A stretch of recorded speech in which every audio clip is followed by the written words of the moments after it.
이번에는 파트 3입니다. 지금까지는 우리가 낙찰을 받고 땅 주인과 협상을 했기 때문에 협상이 되는 과정, 우리는 처음부터 협상을 하려고 한 것이지 소송을 하려고 한 건 아닙니다. 그러니까 협상이 가서 찾아갔을 때 협상이 됐기 때문에 협상을 한 거고, 협상이 안 되면 소송을 하는 거거든요. 그러면 소송을 해서 이기려고 하는 소송이 아니라, 소송 자체는 네가 나하고 협상을 하지 않고 판결로 가면은 네가 이만큼 경제적인 손실을 볼 수가 있다. 그러니까 협상장으로 나와라, 이렇게 얘기하는 거거든요. 예를 들어 보세요. 여기 보면은 지금 제일 첫 번째가 지분으로 나온 거거든요. 그럼 지분으로 나왔는데, 내가 지분으로 낙찰 받았는데 어떻게 할 거냐면, 그래 너 지분으로 낙찰 받았는데 5분의 1 받았고 네가 어떻게 할 건데? 어떻게 할 건데? 이렇게 하다 보니까 할 수 없이 내가 그렇다면은 소송을 해서 송달이 되지 않습니까? 송달이 되면은 소송한 내용을 가지고 그 당사자가 법을 아시는 변호사나 법무사한테 가서 5분의 1 지분권자가 이런 소송을 했는데 이게 앞으로 어떤 식으로 진행되겠습니까? 하면은 법을 아는 사람이 앞으로 어떻게 내가 협의를 보지 않으면 어떤 식으로 진행이 될 겁니다고 얘기를 해주면은, 그러면 그런 식으로 진행이 되게끔 되면 내가 경제적으로 많이 손해를 보겠구나 하는 것을 깨닫게끔 해서 협상장으로 나오게끔 만들기 위한 소송이지, 이기려고 하는 소송은 아니라는 얘기예요. 즉, 소송은 협상의 지렛대를 쓰는 것인데, 소송을 하기 전부터 협상이 됐기 때문에 여태까지 소송을 안 했었는데, 이번에는 무슨 얘기냐면 협상을 하자고 갔는데 협상을 안 하니까 할 수 없이 소송한 겁니다. 내용이 그런 내용이에요. 자, 보시겠습니다.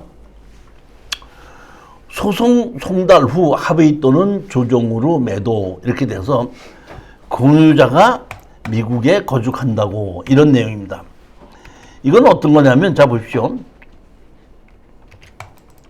충청북도 영동군 영동읍 계산리.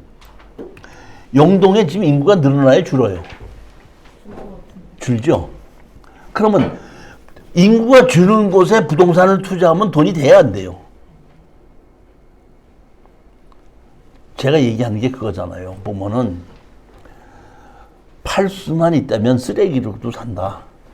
영동 아니라 영동보다 더 한 곳이라도 살 사람이 있다 그러면은, 사야 되는 사람이 있다 그러면은 우리는 사도 된다, 이런 얘기입니다. 지분에서 제가 항상 권리 분석할 때 뭘 하라고 그러죠? 권리 분석할 때 뭘 하라고 그랬어요, 제가? 지분 경매에서 권리 분석할 때 제일 먼저 뭐부터 보라 그랬어요, 제가? 주인 노릇을 하는 사람이 있느냐? 주인 노릇을 하는 사람이 있느냐요. 그러면 그 주인 노릇을 하는 사람이 자기가 주인 노릇을 하는 것을 박탈당한 때 경제적으로 손해를 보니까 주인 노릇을 하는 사람이 다시 내 지분을 살 수밖에 없다. 이렇기 때문에 영동에 인구가 늘어나와 안 늘어나는 것과 관계가 없는 겁니다. 토지 건물 지분 매각인데, 여기 보시게끔 되면 2,600에 시작해서 1,600까지 떠서 1,800에 낙찰받은 겁니다. 어떤 분이 먼저 달에 저한테 전화가 왔어요. 교수님, 공개 강의를 듣고 나도 이 특수 경매를 좀 해도 될까 생각하는데 내 자본금이 2천만 원밖에 없는데 2천만 원 갖고도 가능합니까? 물어보는 겁니다. 내가 지분으로 투자하면 가능합니다고 얘기를 했어요. 근데 물어보고 지분으로 투자하면 가능합니다고 얘기했는데, 네 알았습니다 하고는 아직까지 안 온 거 보니까 그 사람은 1,500, 2,000 갖고 뭘 하냐고 아직 등록은 안 한 거야. 근데 지분으로 하다 보면 이렇게 작은 가격 가구도 투자할 수 있는 것이 있다는 겁니다. 1,800 주고 낙찰을 받았죠? 2600이 1600까지 떨어진 겁니다. 자, 보십시오. 여기 2013년에 정루가 이렇게 있는 겁니다. 여기 보면 대항력이 있죠. 대항력인데 확정도 없고 배당 요구도 안 했죠. 대부분이 확정 요구도 안 하고 배당 요구는 안 했다는 얘기는 이거는 세입자가 아니고 전입자라는 겁니다. 그렇죠? 근데 대항력이 있다 그러면은 대부분 입찰에 안 들어가죠. 자, 그러면 여기서 잠시 원칙을 아셔야 됩니다. 예를 들어 보겠습니다. 5천만 원짜리 경매 물건이 있는데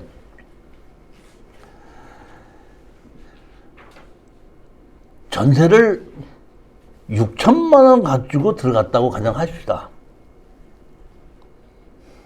그래서 그거를 경매로 낙찰을 받다 보니까 4,500 주고 낙찰을 받았죠. 그러면 6천을 주고 들어간 사람은 1,500원을 못 받는 거죠. 그러면 그 사람이 대항력이 있으면 낙찰자한테 달라 그러는 거죠. 대항력이 없으면 자기가 뛰는 겁니다. 그러면 대항력이 있으면 내가 낙찰을 받으면 그 사람은 나한테 돈을 달라면 내가 줘야 되는 거 맞죠? 그렇죠? 근데 여기서 전제 조건은 건물을 가지고 있던 사람이 5천만 원짜리를 가지고 6천만 원 전세를 내놓고 나는 돈이 없다고 자빠졌을 때에 낙찰자는 그 돈을 물어준다는 얘기지 그 사람 자체가 면탈되는 건 아니에요. 그러니까 낙찰받은 내가 대항력이 있는 사람이 돈을 만약에 물어줬다고 가정합시다. 1,500을 물어줬거든요. 근데 그 대신해서 물어준 겁니다. 물어줬는데 그 사람이 다른데 부동산이 있다 그러면 나는 민사소송에서 너 대신에 내가 돈을 이걸 물어줬으니까 너는 나한테다 그 돈 내놔라고 소송은 가능한 겁니다. 받을 거니까 면책이 되는 건 아닌데 경매로 됐을 때 집주인이 나 이거밖에 없다고 배째라 했을 때 할 수 없이 낙찰자가 그냥 물어줘서 거기 세입자 돈을 물어주라 이런 얘기고 대체로 물어준 그 낙찰자는 그 사람을 원 주인을 대신해서 돈을 물어줬지 않습니까? 물어준 거에 대해서 그 사람한테다가 돈을 받을 권리는 있는 거지 없어지는 건 아니라는 얘기. 즉 이 얘기는 뭐냐면 자 보십시오. 여기 6분의 1을 낙찰을 받았죠. 대항력이 있죠. 예를 들어서 그럼 대항력이 있다고 해서 내가 돈을 물어줬다고 가정합시다. 물어준다는 얘기는 나가야지 된다는 얘기죠. 그럼 6분의 1을 낙찰을 받은 사람이 여기에 내보내요 못 내보내요? 6분의 1을 가지고 어떻게 내보내요? 못 내보내는 거 아닙니까? 그러면 예를 들어서 4분의 3을 낙찰을 받았으면 내보낼 수 있죠. 반 이상이니까. 그러면 4분의 4를 내보내면서 내가 1,000만 원을 내 돈을 더 물어줬다고 가정하십시다. 그러면 원래 같이 물어져 있게 4분의 1 지분권자가 없이 난 돈이 아무것도 없다고 배째라고 했을 때 내가 물어주지만은 내가 대신해서 물어주고 그 지분권자 대신해서 물어준 돈을 나머지 지분권자한테 달라고 할 수 있어요 없어요? 그렇기 때문에 지분으로 낙찰을 받았을 때는 대항력이 있든지 없든지는 그다지 그렇게 중요하지 않다는 겁니다.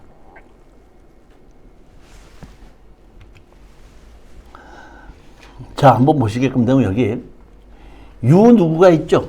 이 누구죠? 32년생 100 하고 그 다음에 뭐예요? 어디 뭐야? 100 이렇게 있고 100 있죠? 보면은 자 보시면은 얼핏 보면 이분이 누구죠? 엄마죠. 그 다음에 100은 53년, 55년, 57년, 59년, 64년이면 형제지간에 상속을 받았고 배우자가 같이 상속을 받아서 이렇게 돼 있는 거 맞죠? 그러면 배우자가 여기서 거주하고 있을 수 있죠. 거주하고 있을 수 있으면은 이 배우자가 거주할 때까지는 이 집에서 그대로 사는 게 맞죠. 만약에 내가 이걸 낙찰을 받아서 협상이 안 돼서 다 팔아서 나누자고 하면은 이 엄마는 이 100 중에서 누구네 집가요? 큰 며느리, 둘째 며느리. 에?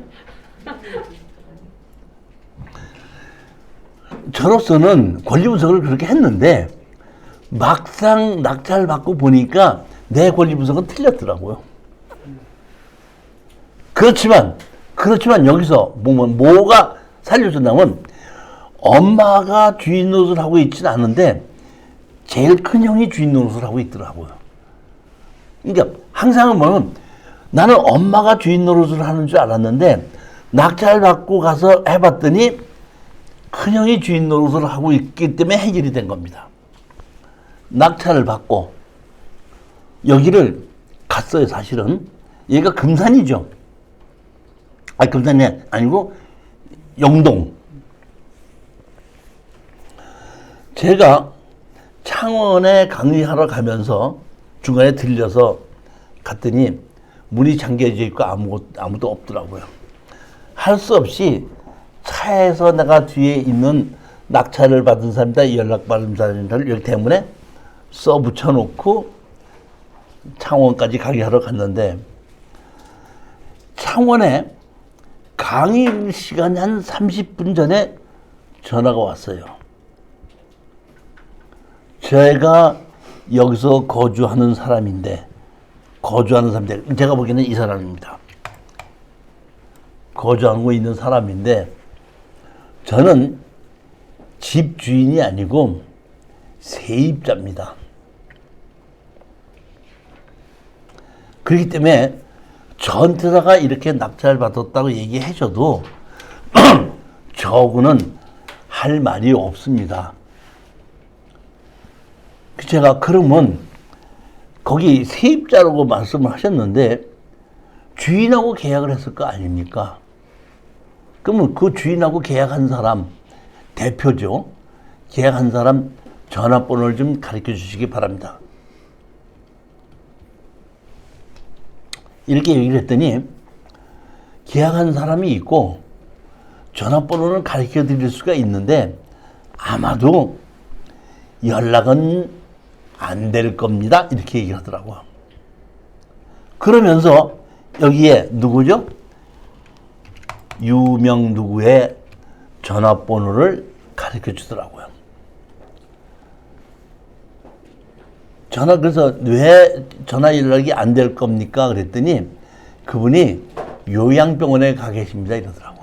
그러니까 원래 이 배우자하고 계약을 해놓고 살고 있는데 이 배우자는 보니까 요양병원에 가 계시고 세입자가 그 집 전부 다를 주인으로 하면서 살고 있는 거예요. 내용이 그렇게 됐더라고. 봤더니 거기에 있는 노인네가 요양병원에 가 있으면 절대 협상 안 됩니다. 그건 다 팔아서 나눠 갖게 해야 되는 겁니다. 전화를 몇 번을 해도 전화를 안 받더라고요. 협상할 사람이 있으면 협상이 되는데 땅 주인과 누구 와도 협상할 사람이 없는 거야. 할 수 없이 소장을 냈죠.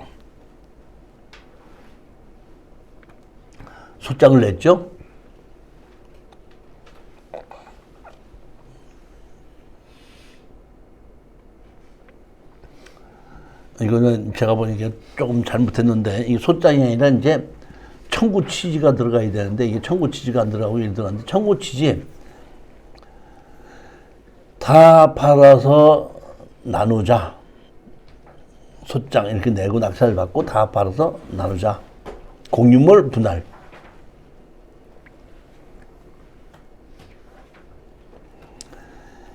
제가 법무사한테 다 맡겼더니 법무사가 얼마 있다 저한테 연락이 왔어요. 교수님, 이거 소장 내라는 거 이 좀 시간이 좀 걸릴 것 같으네요.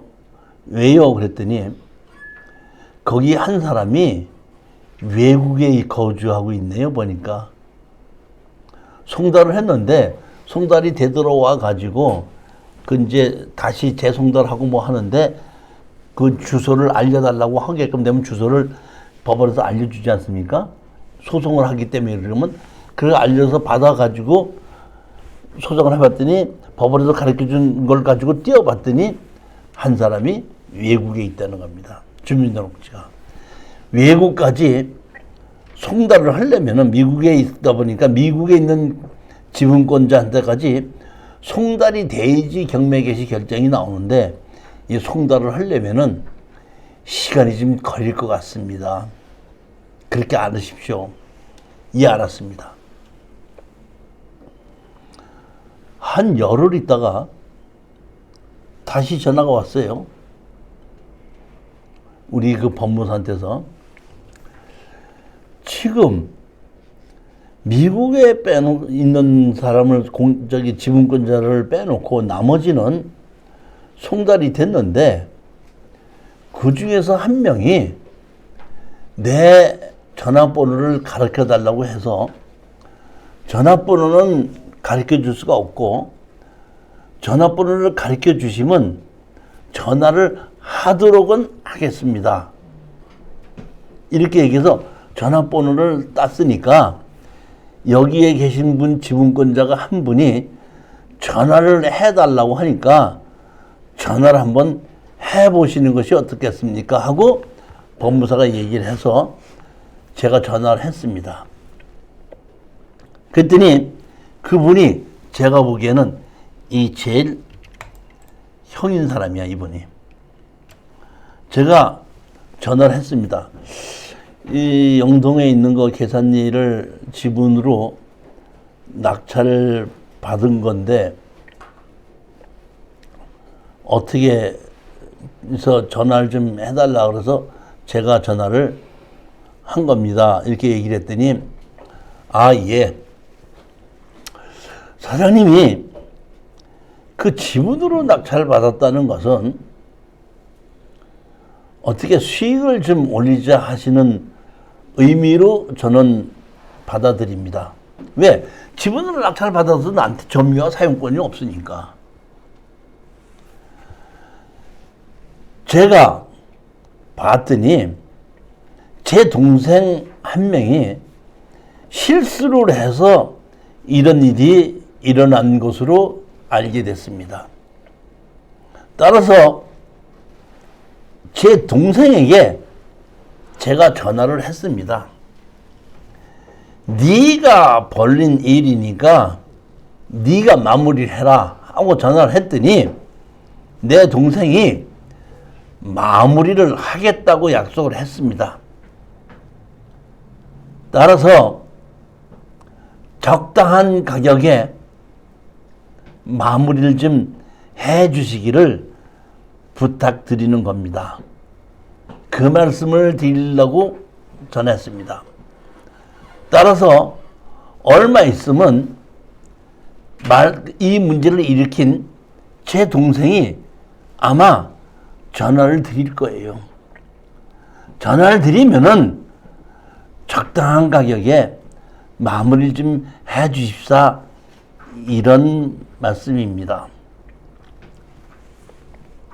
저희들이 지분으로 낙찰을 받았을 때는 이렇게 주인 노릇하는 사람이 있고 이것이 해결이 안 될 때는 경제적인 손해를 볼 수 있다고 해서 협상에 응하는 사람이 있는 걸 원하고 그렇게 있는 걸 골라야 되는 거예요. 근데 저는 여기에 어머니가 있기 때문에 협상이 될 줄 알았다고 생각했는데 엄마가 요양원에 가 있다고 했기 때문에 내가 이거는 생각이 틀렸었구나 해서 걱정을 했는데 그래도 큰아들이 나서서 주인 노릇을 하는 사람이 나타난 거죠.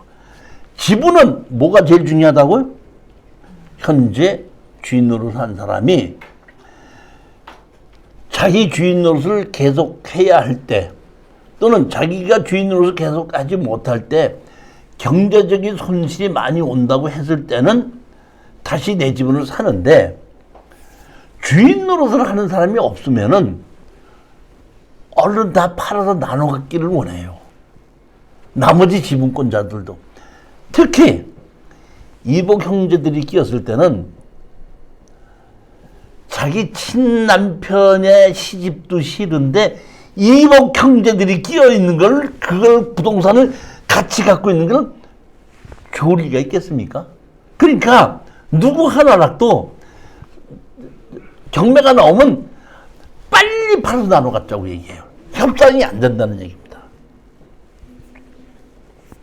근데 여기는 이복 형제도 없고 형이라는 사람이 그 얘기를 하니까 제 생각하고는 틀렸지만은 그래도 협상할 사람이 있으니까 성공한 거죠.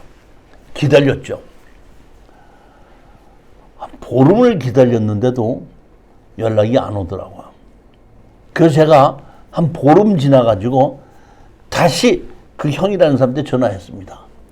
지금 보름이나 지났는데 아직까지도 연락이 안 오는데 어떻게 하셔야 됩니까? 제가 법무사한테다가 미국에다 송달을 시키는 거 하지 말고 중단하고 기다리라고 그랬거든요.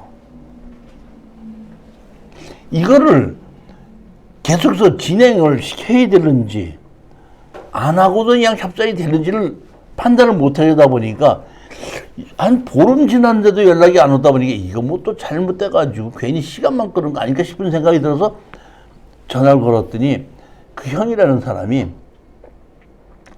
죄송하지만 조금만 더 기다려주세요. 틀림없이 전화를 할 겁니다. 조금만 더 기다려주세요.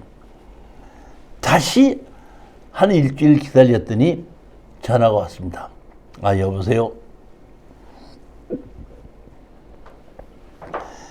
영동의 계산리에 3분의 1 경매로 낙찰받은 사람 맞습니까? 예, 맞습니다. 제가 미국에서 오다 보니까 좀 늦었습니다. 즉, 한 사람이 미국에 있다는 사람이 제가 보니까 그 사람이 말썽을 일으켜서 이렇게 되다 보니까 형이 미국에다 전화를 걸어서 그 미국에 있는 사람이 와서 처리를 하겠다고 했는서 기다렸는데 한 20 며칠 만에 와갖고 전화했는데 자기가 미국에서 오다 보니까 좀 늦었습니다. 얼마에 제가 형한테도 얘기를 들었는데 가격을 어느 정도에 생각하고 계십니까? 이렇게 저에게 물어보더라고요. 원래는 이게 얼마죠? 1,500만 원이죠. 이분이 한국에 있었으면 1,500을 가지고 취하시켜도 되겠죠.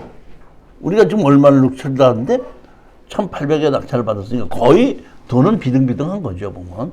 원래는 그게 맞는데 우리가 이제 이렇게 됐으니까 제가 얘기했죠. 감정 가격에 소송을 했으니까 한 200만 원만 더 주신다 그러면은 매매를 하겠습니다. 이렇게 얘기를 했더니 두 말 안 쓰더구만, 그분이. 그런 정도라면은 저도 얼마든지 오케이 합니다. 계약을 하십시다. 그러길래 제가 계약할 거 없고 사장님께서 영동에 있는 법무사 하나 지정해서 저한테 연락을 해 주시게끔 하면은 제가 법무사가 원하는 대로 서류를 다 갖다 드리고 서류가 갖다 주는 것을 확인이 되면은 그냥 저한테다가 많은 돈이 아니니까 일시불로 입금시켜 주는 게 어떻겠습니까? 이렇게 얘기를 했더니 그분이 그거 좋겠군요. 그럼 제가 그렇게 하겠습니다 했더니 한 3일 있다가 영동 법무사 명함을 사진 하나를 찍어서 저한테 문자로 왔더라고요. 제가 법무사한테 전화를 걸었죠. 전화를 걸어서 영동욱 계산리에 이 땅을 3분의 1을 갖고 있는 사람인데 이걸 내가 넘겨주기로 했으니까 서류가 뭐뭐뭐가 필요한지 전때 문자로 주시면은 제가 그 서류를 가지고 찾아뵙도록 하겠습니다. 그랬더니 그 등기 이전하는데 필요한 서류 있죠? 서류 내용을 뚝 적은 걸 가지고 저한테다가 문자를 보내줬더라고요. 이게 낙찰을 받은 것이 그 창원에 있는 우리 수강생이 낙찰을 받았거든요. 그래서 창원에 있는 수강생한테다가 협상이 이렇게 됐으니까 이 서류를 좀 준비해라. 내가 갈 때까지 서류를 준비해라 그랬더니 서류를 다 준비를 해가지고 놓고 또 계약서 뭐 이런 게 있고 뭐 인감증명 이렇게 해서 도장 찍을 거 있는 거 그 서류를 내가 그 법무사 보고 들려서 달라고 해가지고 다 가지고 창원에 가서 우리 수강생한테다가 인감증명 떼고 뭐 서류 다 띄워라. 그리고 여기 도장 찍어라. 그럼 내가 그걸 가지고 다시 여기다가 갖다 주고 돈을 입금시키게 하겠다. 그랬더니 이제 서류를 다 내가 이제 창원에 강의하러 갔더니 서류가 다 준비되어 있더라고요. 그걸 받아가지고 서울에 와서 다음 주에 창원에 또 내려갈 때 중간에 들리기 위해서 법무사한테다가 전화를 걸어서 내가 몇 월 몇 시쯤에 그 필요한 서류를 다 가지고 갈 터이니까 시간 괜찮겠습니까? 그랬더니 예, 오십시오. 기다리겠습니다. 그러더라고요. 그 가면서 법무사를 들렸습니다. 그러니까 사실은 여기에 이 돈을 주고 사시는 분은 얼굴도 한 번도 못 봤습니다. 얘기할 필요가 없죠. 가격도 제가 뭐라고 얘기했냐면 경매로 나오기 때문에 감정 가격이 있는데 거기에 내가 소송하고 뭐 비용 들었으니까 그 감정 가격에 200만 원만 더 주시면 되겠습니다. 했더니 얼마냐 해서 2,600만 원인데 200만 원 그러니까 2,800입니다. 했더니 알았습니다. 그러면 가격 갖고 더 이상은 얘기하지 않겠습니다. 즉 지분 경매를 가지고 내가 다 팔아서 나누자고 했을 때 대부분은 경매꾼한테 걸려갖고 훨씬 많은 금액을 요구할 것이다 라고 생각을 하는데 감정가에 소송비용만 더 주십시오 해갖고 얘기했을 때는 아무 문제가 없고 그 말고도 이거는 우리끼리 합의하는데 그렇지 않고 이제 우리끼리 합의하지 않고 조정으로 가는 경우도 있거든요.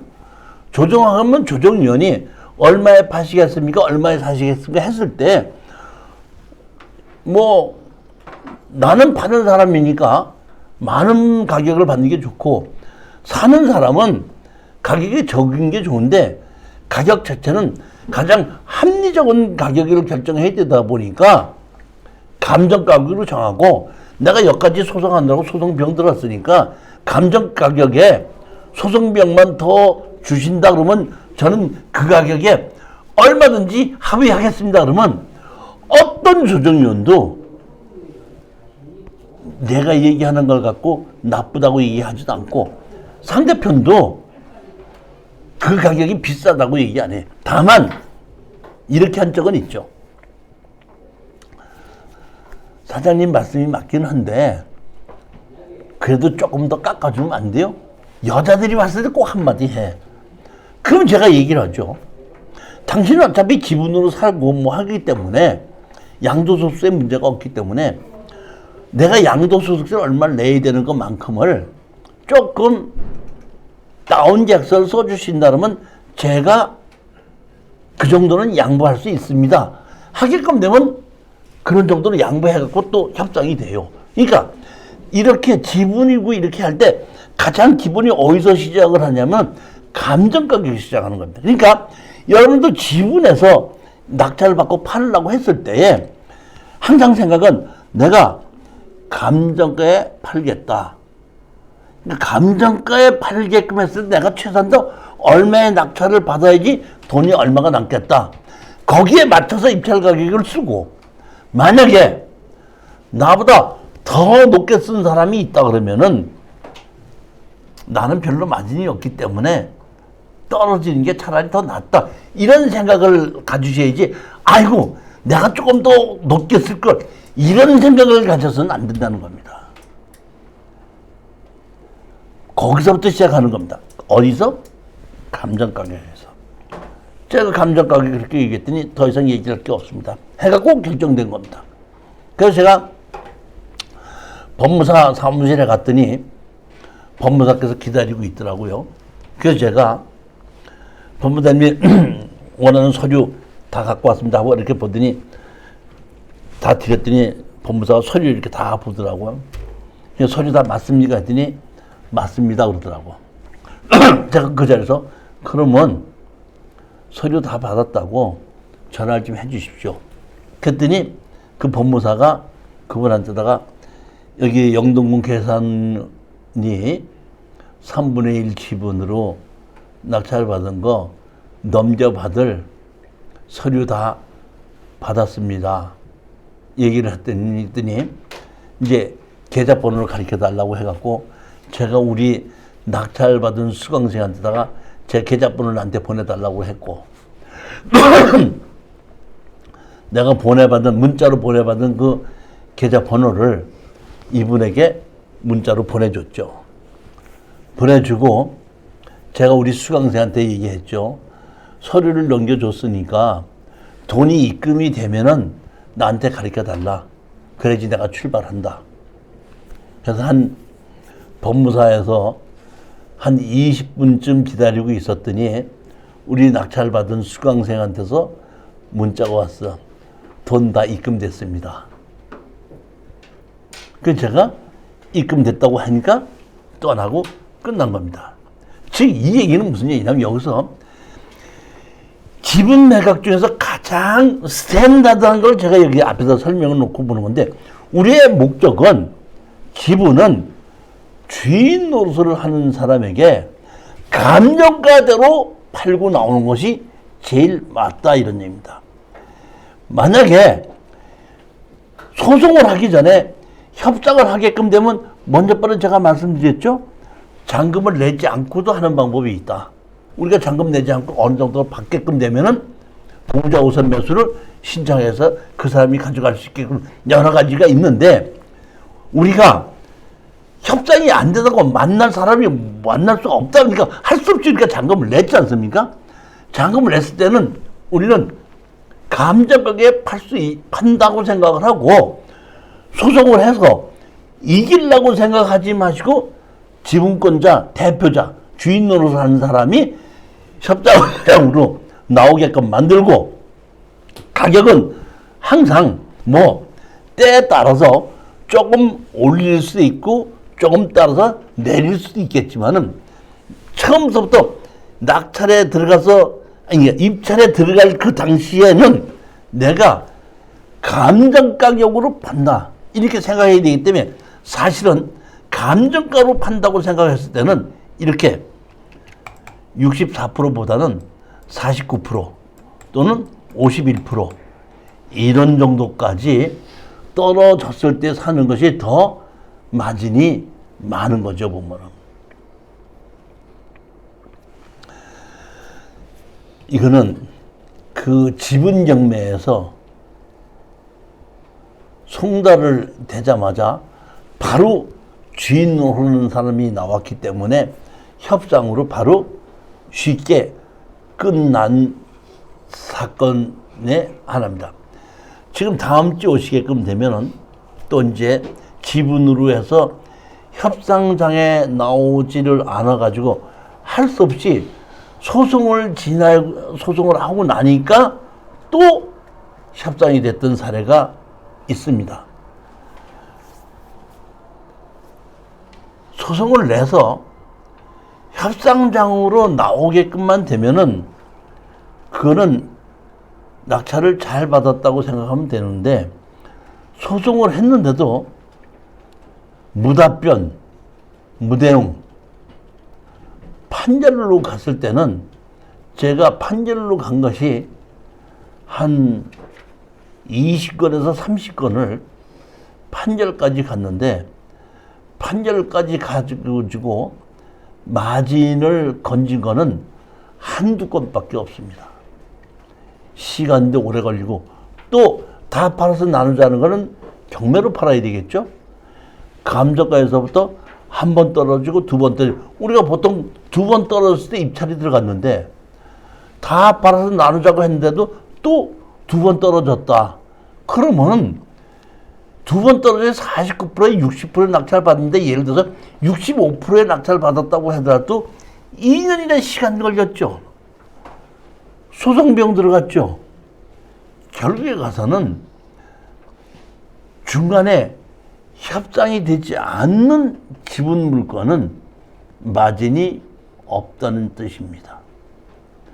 따라서 지분의 물건을 입찰에 들어갈 때는 권리 분석을 반드시 주인 노릇을 하는 사람이 누구냐, 주인 노릇을 하는 사람이 경제력이 얼만큼 되느냐, 주인 노릇을 하는 사람이 경제력이 없을 때는 주인 노릇을 대신해서 경제력을 뒷받침해 줄 사람이 있느냐. 시골에 집이 경매로 나왔는데 노인네가 살고 있다. 그러면 그 노인네는 주인 노릇을 하고 있지만은 경제적인 능력은 없습니다.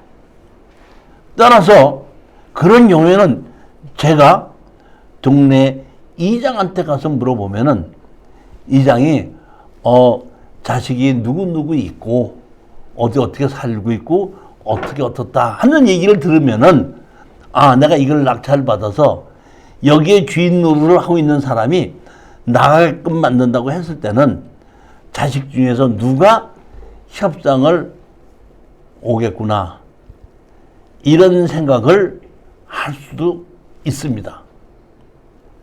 따라서 그런 것을 알아내기 위해서는, 정보를 알기 위해서는 동네 옆집, 이장집 이런 데를 가서 입찰하기 전에 반드시 정보를 알아내고 입찰에 들어가라고 하는 것을 제가 적극적으로 권장하는 것 중에 하나입니다. 제일 쉽고도 어려운 것이 지분 경매입니다. 자, 안녕히들 들어가십시오. 감사합니다.